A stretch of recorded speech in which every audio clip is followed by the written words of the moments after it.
HSCO 511.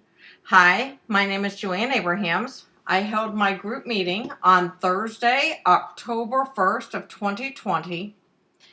The topic of the support group was a parental support group.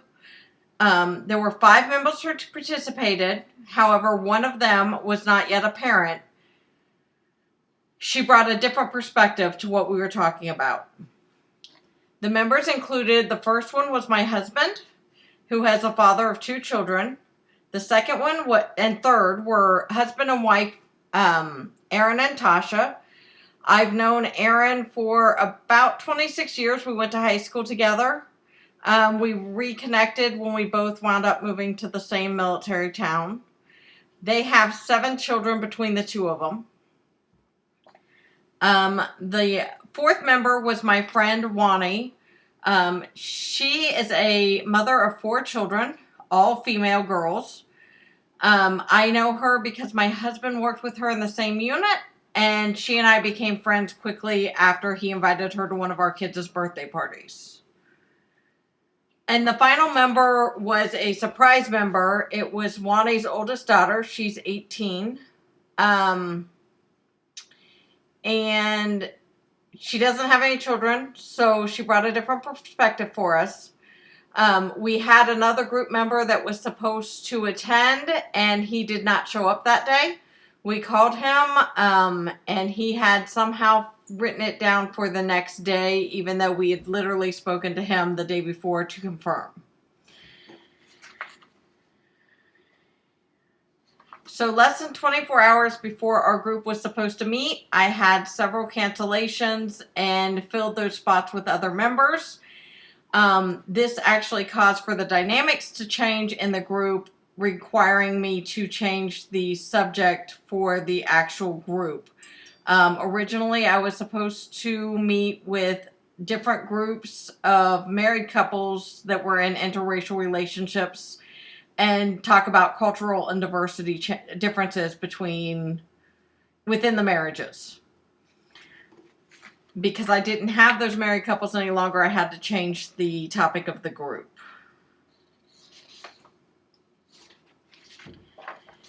For the content and the group dynamics, it began with me originally opening up by discussing what the rules were within the group. I talked to the members about confidentiality. We did record the session so that I could go back and reanalyze it. However, I did make note that no one was going to see the recording except for possibly my professor if I were required to turn in the recording. We talked about mutual respect between all the members. We talked about there being allowed to be conflict. However, they had to be handled in a calm, rational, productive manner.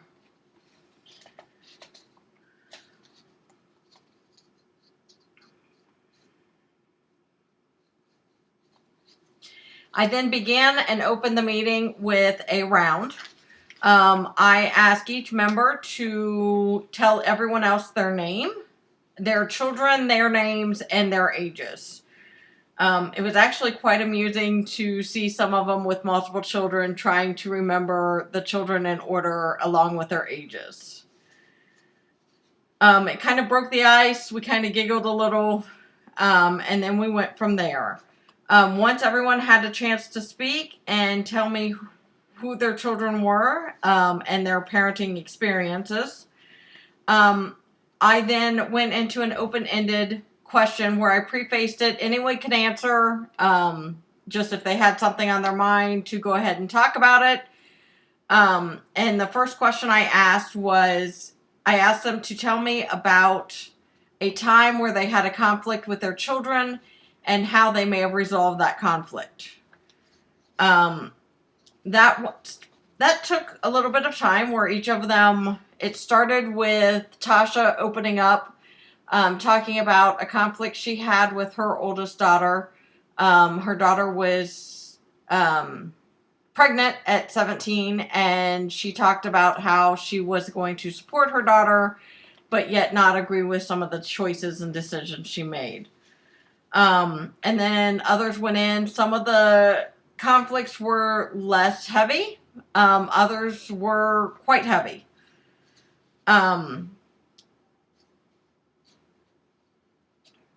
When it became that it was kind of slowing in the engagement and they weren't really responding back and forth and offering additional choices of solutions or saying, you know, I had a similar conflict, this is what we did, I would then go in and ask another question. One was there a time that you and your spouse were not on the same page in relation to raising or disciplining your children? If so, how did you get on the same page? How did you resolve it? Some of the issues I actually came in contact with was I had a chronic talker. So I would wait until he took a deep breath and then I would gently interrupt him and ask another group member what their opinion was on what they were saying or on what the actual topic was when he would go off and ramble on a topic that wasn't necessarily what we were discussing. We did not have any real conflict. However, I was able to probe for information when I felt that a member might be holding back. And we did have one member that became pretty obvious during the group session. She was struggling with an issue she had with her child who had recently turned 18 and chose to run away from home instead of attending college as they had planned and move in with her boyfriend and her boyfriend's parents. The relationship between the mother and daughter, and well, actually both parents and the daughter, became non-existent. The daughter felt the mother was not supporting her, and the mother felt she could not support her if she was making choices that were not beneficial to the daughter's future. What I was able to do then was ask the question on whether supporting your child was the exact same thing as agreeing with your child. And if they were different, explain what the differences were and how you could still support a child and yet not agree with every decision they were making.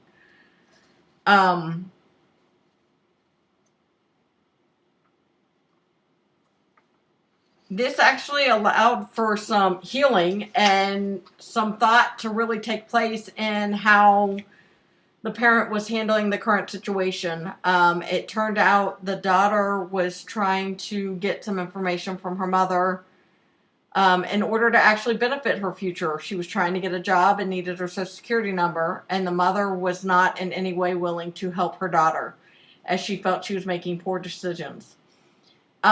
This actually allowed the group to kind of talk to her in a more rational manner than just the argument back and forth between the mother and the daughter.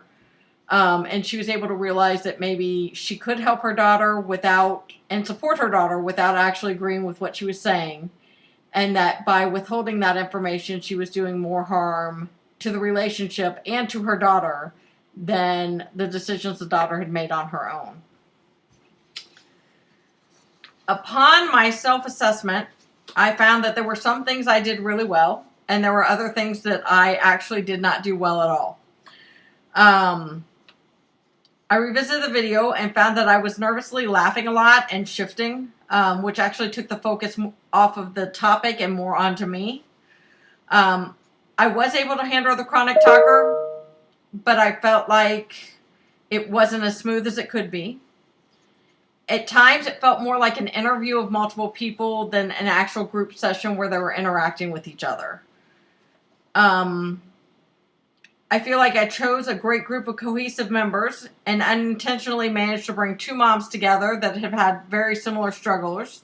And it gave hope to the current mom that rebuilding the relationship could occur. And it also allowed the other mom to revisit some of the decisions she made and maybe make better choices with her younger children so that she didn't find herself in the same spot again.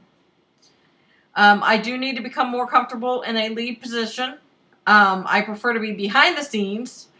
So having several people actually rely on me and my leadership skills felt quite uncomfortable for me.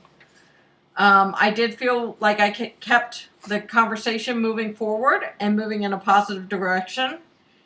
And I did well in allowing all members to participate. In conclusion, it was amazing to see two parents helping each other through their own personal struggles, both setting aside some of their current feelings and some of their current thought processes in order to maybe handle situations more effectively and better. I do need to work on transitions from topic to topic so that the interview is less than an interview and more of a cohesive flow. Overall, it was a great experience and the experience to build upon for my future, whether it's in the human services field, ministry field, or any other field in general. Thank you for your time.